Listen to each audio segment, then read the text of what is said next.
ser un pueblo que tradicionalmente es de izquierdas, ¿vale? Que puede tener esa ideología, pero no más ecologista que cualquier otro pueblo. Es la incineradora la que activa ya es una cosa concreta que lo ven cerca de su pueblo y eso es lo que les activa a ellos para que empiecen a organizarse y empiecen el movimiento. Ujú. Ujú. Y sí hay nuevas infraestructuras ahora en Usurbil o en otra parte del territorio de Guipúzcoa que se han desarrollado desde la política basura cero. Cero, desde la política basura cero en la anterior legislatura lo que sí desarrollaron era una nueva planta de compostaje, 30.000 toneladas creo que tiene capacidad, la planta de Pele, y un nuevo plan de gestión de residuos sin la incineradora, ¿vale?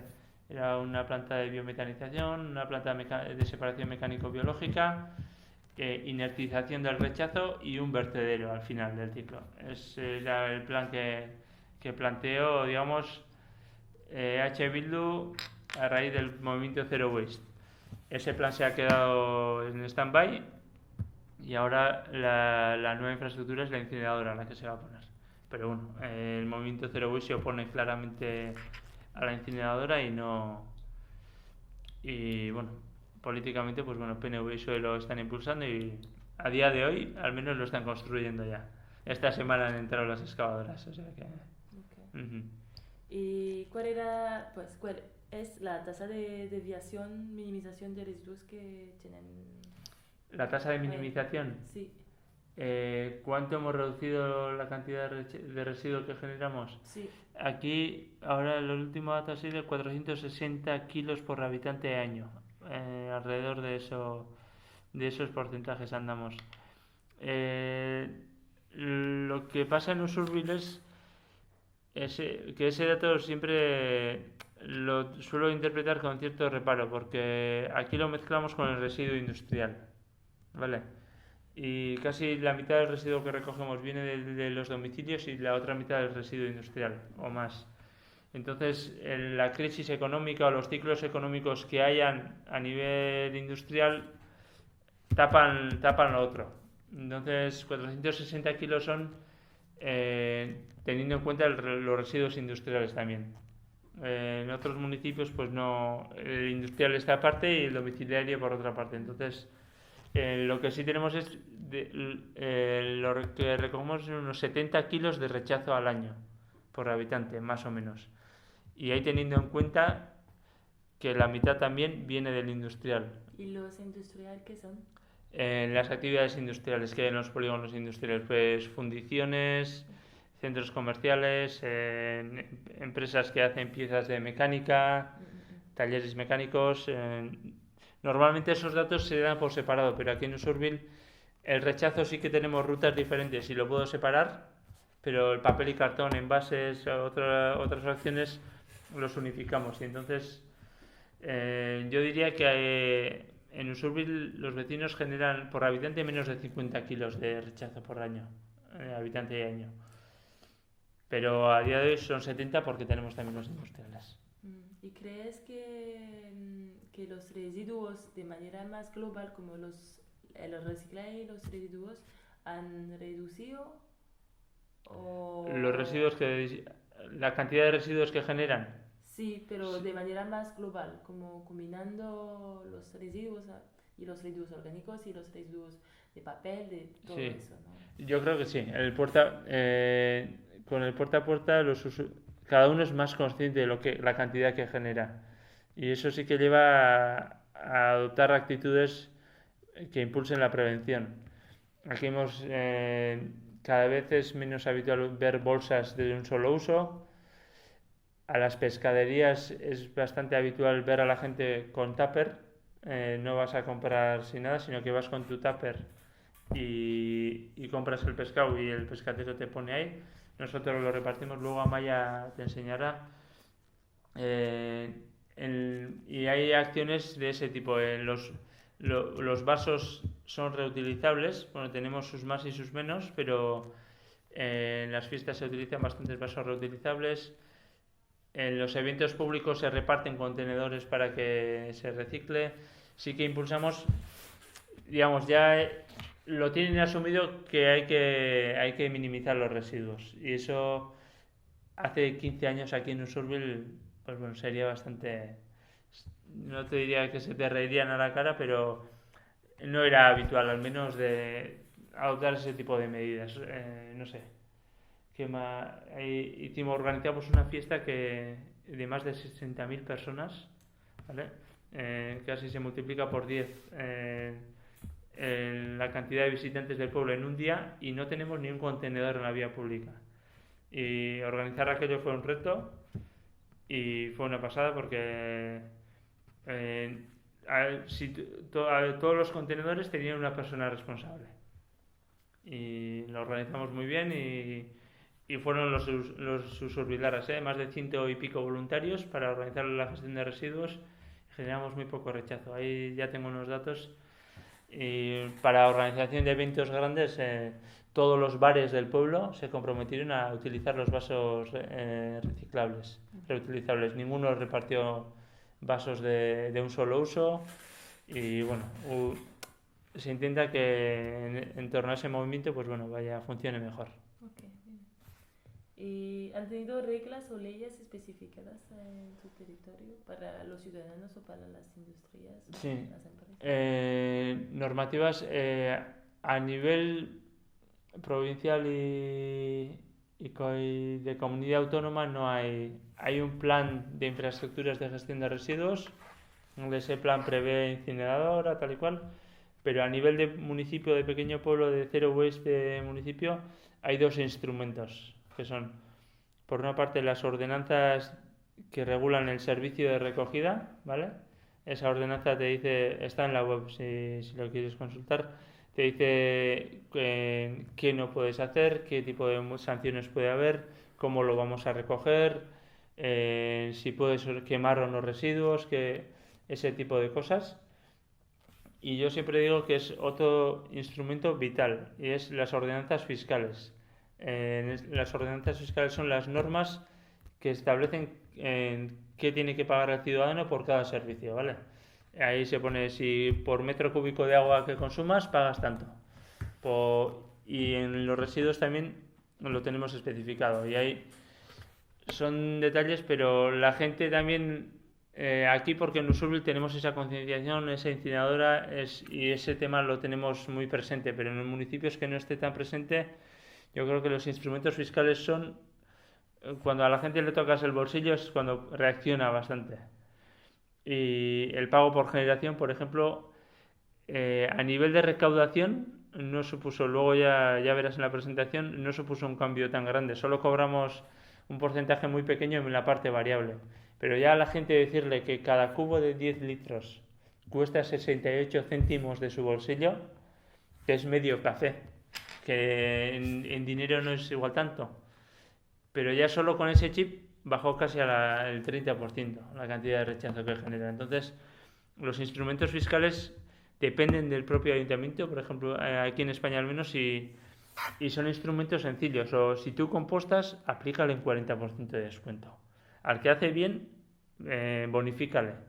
No al revés. Al que haga mal, penalizarlo, ¿vale? Es un poco un instrumento que es muy fácil de manejar y que apenas se utiliza. Solo 8 municipios.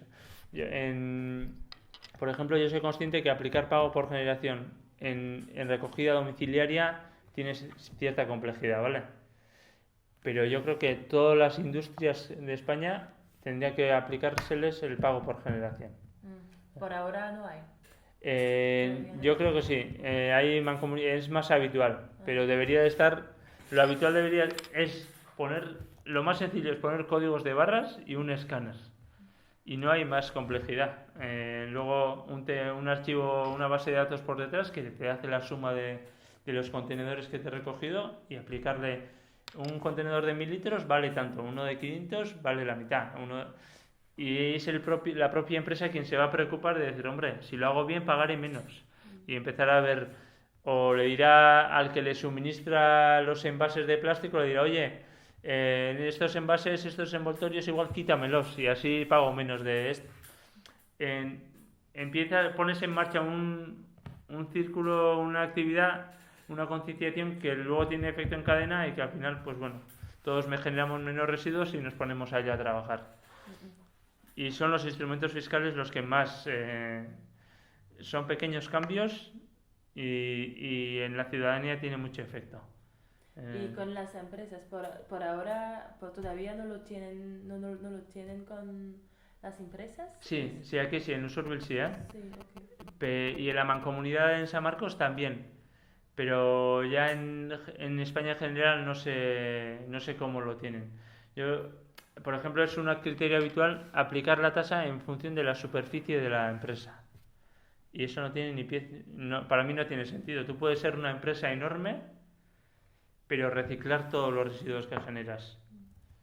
Y ser una empresa pequeña y trabajar con un material que no es reciclable y me estás generando mucho residuo.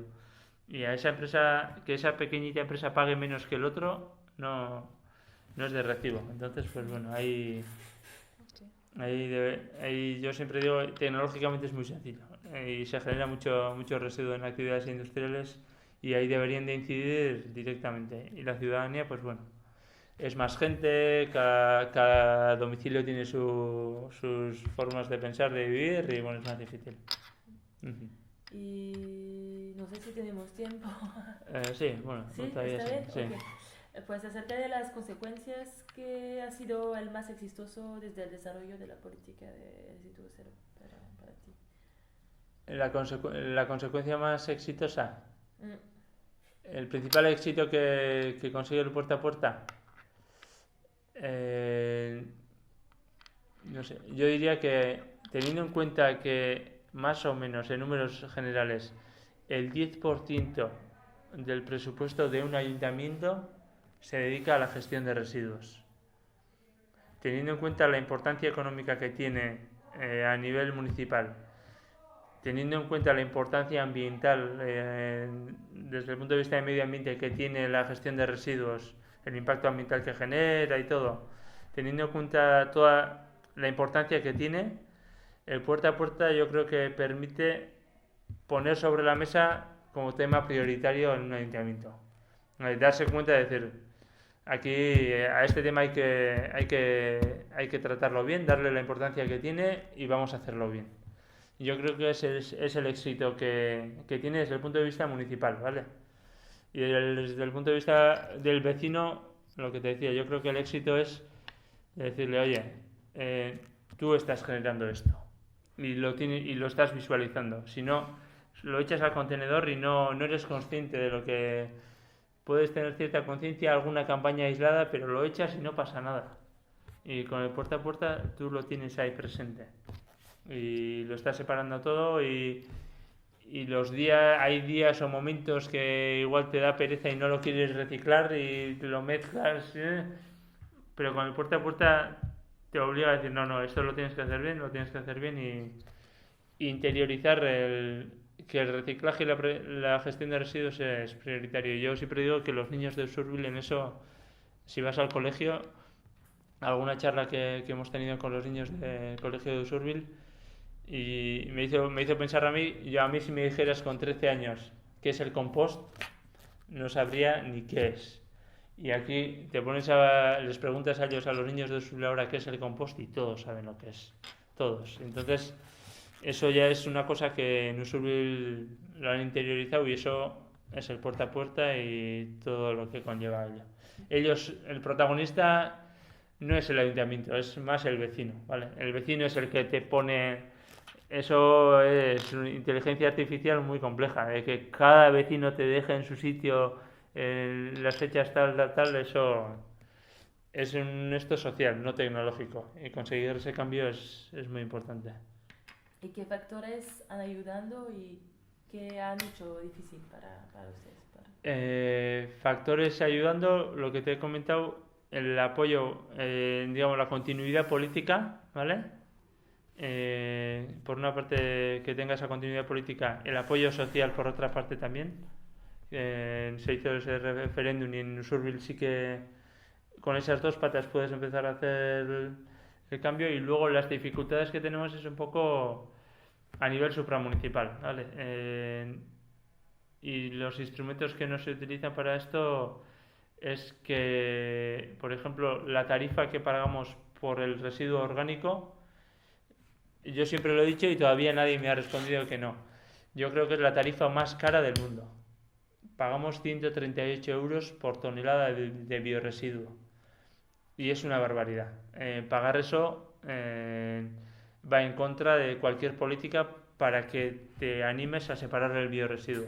Cualquier político que ahora quiera empezar a valorar, bueno, voy a empezar a separar el bioresiduo en Guipúzcoa, solo son gastos. Debería de ser, en Navarra, por ejemplo, sé que hay administraciones que pagan 6 euros la tonelada de bioresiduo y nosotros pagamos 138. Y es una barbaridad. Y hay ¿Por qué así? porque hay una decisión política clara. Cuando estaba Bildu gobernando en la Diputación pagábamos 70. Hubo un cambio político y quitaron esa bonificación y 138 euros. Cuando la empresa que hace el compostaje no ha cambiado... Nada, Okay. nada. No, es una decisión política clara. Y entonces, yo, municipio que hago, tengo una recogida, un servicio de recogida montado de 3 días a la semana, recojo un bioresiduo con menos del 2% de impropios, con una muy buena calidad. Me haces pagar eso y el municipio de Alau, que ahora, 10 años más tarde casi, ha empezado a separar el bioresiduo, no, a ese le da igual. Y yo siempre digo que ahí el rechazo lo pagamos a 170. Al menos la proporción tendría que ser la mitad. El que recoja bien el bioresiduo. Yo siempre digo que en una casa o en un municipio donde se recoge bien el bioresiduo, normalmente el resto se hará muy bien. Lo difícil es que tengas un servicio de bioresiduo que recojas mucho en cantidad y en calidad. Y eso en Usurbil lo tenemos. Pero a nivel fiscal nos penaliza mucho. Y otra de las injusticias es que bueno, la incineradora se va a hacer a día de hoy. Y bueno, el contrato que se ha firmado es que los municipios lo vamos a tener que pagar, lo utilicemos o no. Vale. Y yo creo que ahí es igual que el pago por generación. Si yo, municipio, que hago mal y voy a llevar más residuo, más rechazo a incinerar, al menos que lo pagues. Más que yo. Y no por habitante. Y es, al final, toda esta historia cómo está acabando, y es curioso porque al final Usurbil va a tener que sufrir, entre comillas, la incineradora cerca de su pueblo, siendo el municipio que mejor